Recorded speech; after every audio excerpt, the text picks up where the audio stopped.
So some years ago, I met this real estate agent in Depot Bay, Oregon. Mike was his name, and he had a client.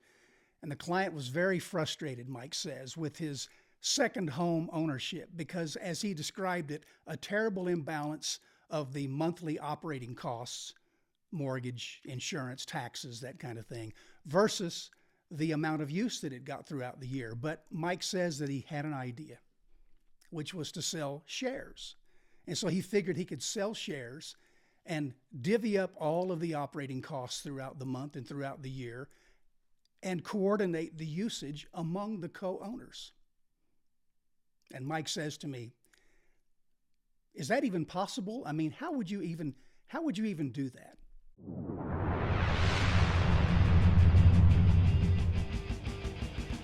Yeah, come on in. We're just getting started. My name is Mark Chesney. I'm the host of the Indy-co Videocast. And when I say we're just getting started, I really mean that because this is our pilot episode. We're here to talk about independent co-ownership of private second home real estate. I want you to know that this podcast, this videocast, as we call it, we're not about monetization. I mean, we're educators. Do we want you to subscribe? Well, I mean, of course we want you to subscribe, but we think that more importantly, we want to provide some enlightenment and some training on some concepts that we proved several years ago. We've kind of kept it on the down low, quite frankly, among family members and some other friends. We think that now's the time that we can help others undertake and achieve what we proved several years ago. So we're so glad you're here. You know, when I say independent co-ownership, some people say, well, what is that? And of course, that is what Indy-co is short for. We talk about independence in second home ownership, which means that we're not here to talk about residence clubs. When we talk about shared ownership, co-ownership, we're talking about the independence that, quite frankly, residence clubs do not allow. It means also that we're not here to talk about timeshare. You know, maybe in another episode, we'll take a few minutes to talk about the legal definition of timeshare if we don't get around to it today. This is not timeshare. Okay, so let's really drill down on this. Just a couple of days ago, I was reading a brand new report that was released by the National Association of Home Builders. They released a report referencing second home ownership as of 2022. I think 2022 is probably the most recent statistics that they have. They reported that there are, get this, a little less than 7 million second homes in the United States. It's more like 6.5 million the Home Builders Association provides. To me, that was interesting because I just happen to know that in 2 years ago, reporting on the year 2020, there were 7.15 million second homes in the U.S. Now, everybody in the real estate industry understands that the inventory of homes generally is off. That's certainly true with respect to second home ownership. Advisor Smith says it's more like 5 million, but I mean, you get the idea, somewhere between 5 and 6.5 million. Where are these homes? So let me ask a Madam Engineer over there. I mean, where do you think these second homes are located? I mean, are they in your neighborhood where you have your primary residence? Probably not. I mean, they're probably not in my neighborhood either. What are these? These are beach houses, right? These are raised beach houses in the coastal areas of this country. They are mountain properties, ski properties, lake properties. I mean, I suppose that there's a certain amount of second homes that exist in traditional residential neighborhoods. Principally, these are getaway locations. These are vacation homes. These are getaway homes. They might be in recreational markets, condominiums, maybe townhomes. Clearly, they're used for vacationing, but they're also used for investments. Investors know that there's some tax advantages to second home ownership, rental income, depreciation, etc. We talk about that in these video casts. I've owned some of them. I've lived in several states. I've owned income properties. I've owned investment properties. And so in subsequent episodes, we'll get into the nuts and bolts of why people own these things. But what I think probably is more important than the number of second homes that exists is who wants to own one? Who wants to own a second home? I found something. Let me see if I can find this. I'm going to read this to you if I can put my fingers on it. Madam Engineer, have you heard of Inman.com? Inman.com? It's probably the premier research segment of the real estate industry. I mean, I think every real estate professional in this country knows about Inman.com. You know what? They reported, let me see if I can put my fingers on this. Inman.com published an independent survey which found that, I'm reading here, 55.7% of Americans who don't own a second home say they now want one, compared to 46.4% who expressed a desire for a second home prior to the pandemic. When I say 55%, I say to myself, wow, that is a huge number. 55% of the Americans who do not own a second home say they now want one. And so, when you think about that, you just have to ask this question: why don't they own a second home? Well, the same survey says that there are basically two reasons why people who want to own a second home do not own a second home. And you've probably figured this out already. Cost. The cost of buying a second home, but particularly the cost of it as compared to the practicality of using it. I mean, you cannot forget, we're talking about a second home, which has very little use throughout the year, relatively speaking. I get it. A second homeowner pays all this money to keep it going every month. And then, relatively speaking, they rarely use it throughout the month. There is an economic analyst in Eugene, Oregon, Raggetts Associates, run by a fellow by the name of Dick Raggetts. I'm not going to tell you that I'm an acquaintance with Dick. I have spoken to Dick. But he is a leader in researching, analyzing second home ownership and particularly second home use throughout the year. Raggetts Associates say that on average, second homes are used by their owners only several weekends throughout the year. I know something about this. I know something about it both from the perspective of an investor and also from a research perspective.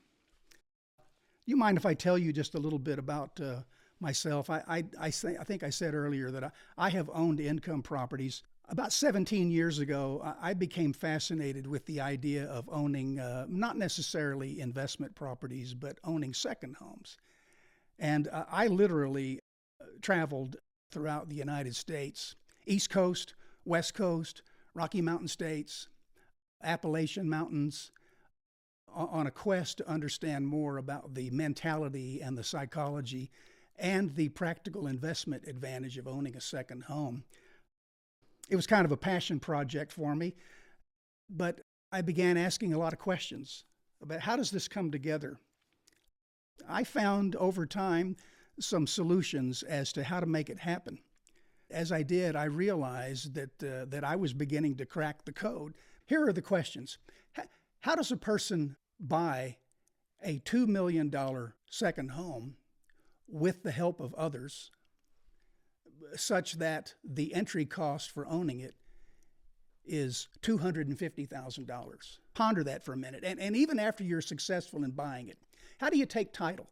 How do you take title? And if you had cooperation with others, coming together with others to buy this second home, how do you proceed after the closing in a way that is agreeable, that is satisfactory, that people get along with each other, that everybody understands what's expected of one another? Because obviously, if you're going to buy a $2 million second home for $250,000, You just know that there have to be some trade-offs. These were the questions that I had some years ago. I mean, if you think about it, you might like to buy an $800,000 beach house for $100,000. But if you're successful at doing it, there's going to be some others involved. There's going to have to be some trade-offs. And so eventually I really did crack the code. Now, in the early part of this video cast, I said that there's some concepts that we proved and we kind of kept it on the down low. That's what this video cast is all about. We're going to help people understand much better how they can successfully do this and do it in a way that's agreeable, do it in a way that's friendly, and do it in a way that really brings a lot of satisfaction. I mentioned that I traveled the country. I did, and I kept notes. I made records of all of my observations. I made records of people that I interviewed. I made records of the things that I learned. Last year, I compiled all of those things, and I let some friends read it before I published it in the form of a book. And I got some feedback. A couple of my friends said, you know, Mark, this is pretty interesting, but it kind of seems to me that maybe what somebody needs in order to pull this off is they need a couple of siblings, and then maybe they need 2 or 3 cousins so they can all join together to buy it. It seems to me, I was told, a lot of people just do not have that. And my reply was, over the years when I began figuring out how to do this and I shared with others, we helped people come together as quote-unquote partners that did not even know each other at all. And how did they make that work? They made it work because of the strength of a well-considered operating agreement that they had among themselves. Well, the reply to that was, okay, but they still have to find each other if they didn't know each other previously. And that, my friends, I want to tell you, that is the motivation for the creation of divieight.com. If you're a seller and you think that maybe you might like to dramatically reduce your operating costs each month, taxes, utilities, insurance, yard care, HOA fees, it goes on and on, reduce that by selling shares, we will help you find the buyers to make that happen. And if you're a buyer prospectively and you think you might like to venture into the opportunity to buy an awesome second home at a small percentage of the cost, we will help you find the partners to make that happen, and we will help you find the awesome property of your dreams that you're looking for. So we want you to be sure to go to divieight.com. I mentioned my book. I don't make a lot of noise about my book. If you want to buy the book, you're welcome to. You can go to divieight.com and you can poke around and you can purchase that. It's in paperback form. You can get an ebook. We'd love for you to have it.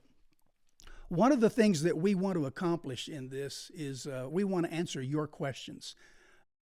When you go to divieight.com and you head on over to the area, the video cast area of the website, you have an opportunity to ask us questions that we'll take up in these video casts.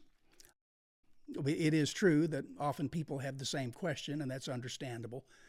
We want to hear your questions. And as a matter of fact, let's take a few of them right now. All right, so Fred from Myrtle Beach wants to know, is there a legal difference between independent co-ownership and timeshare? Is there a practical difference? I got to tell you, Fred, that's a great question. Not everybody in the country knows that timeshare is defined in state law in all 50 states. A timeshare is defined as having one right. You know, when we talk about fee simple title, lawyers, and I'm not a lawyer, but lawyers tell us that fee simple title is the entire bundle of rights of ownership. It's all the rights of ownership. Timeshare, defined legally, is one right. It is the right to use. Now, I've heard it said before, people have said to me, well, yeah, I bought a timeshare not terribly long ago, and they gave me a deed. Oh, yeah? Okay, great. Have a look at that deed. and you'll see that what it conveys, simply to right to use the property. Timeshare owners quite often find out that there's complications in using the property, which is a different issue altogether. The type of title that we talk about in every case with respect to Indy-co, independent co-ownership, is fee simple title.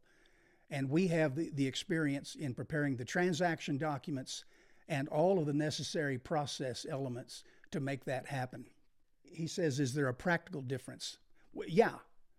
Independent co-ownership, which is comprised of a few individuals, they absolutely have control. I mean, try that with a timeshare when you think about an annual operating budget or assessments or what have you. Residence clubs, the same. These people in independent co-ownership arrangements, they control their costs. We see to that. We help them administer that budget if they'd like for us to, and that is the practical difference. There's a huge difference, but it's an excellent question. Let's take another one. Keith in La Quinta, California. He says, I already own an awesome vacation home. I'd love to sell shares to minimize the monthly costs, but I also have a mortgage. Is it safe to convey title by shares? Keith, that is an excellent question, because once again, if you consult with a real estate attorney, and I'm not one, but I'm confident that any real estate attorney will tell you that if you have a mortgage on the property, just as soon as you give a deed, just as soon as you convey title, you have triggered what is referred to as the due on sale clause of the mortgage. What does that mean? That means that the mortgage company is looking for you immediately to pay off the entire mortgage. And so, second homeowners who think they might like to reduce their ownership costs by conveying shares, we have developed a system by which all of those buyers are gathered and put into place. And when the necessary commitments are made, then we proceed so that it is indeed safe to give a deed at the time that the shares are given. And if there's a mortgage to be paid off, and quite often there is, then it can be done safely. It's an excellent question. Let's do one more, and then we'll wrap this up. Here is Barbara, Keystone, Colorado. Is there a minimum or a maximum number of co-owners to a property? Are they all considered partners? There's probably not a minimum or a maximum. I've seen co-ownership done in halves. I've seen co-ownership done with 12 or 13 partners. Our experience has been that 13 is entirely too many. We have found that there probably is an optimum number. 8 is a good number. Why do we say that? Well, because with 8 partners, that allows each of the 8 partners 6 weeks use throughout all, let me underline the word all, throughout all the seasons of the year.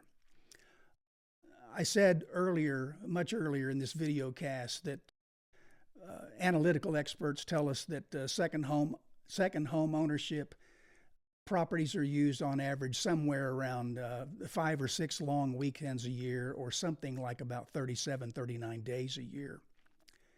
6 weeks use creates really an optimal number in terms of handsomely reducing the entry cost of purchasing the property, and then having an amount of time throughout all the seasons of the year to really have satisfying use and enjoyment.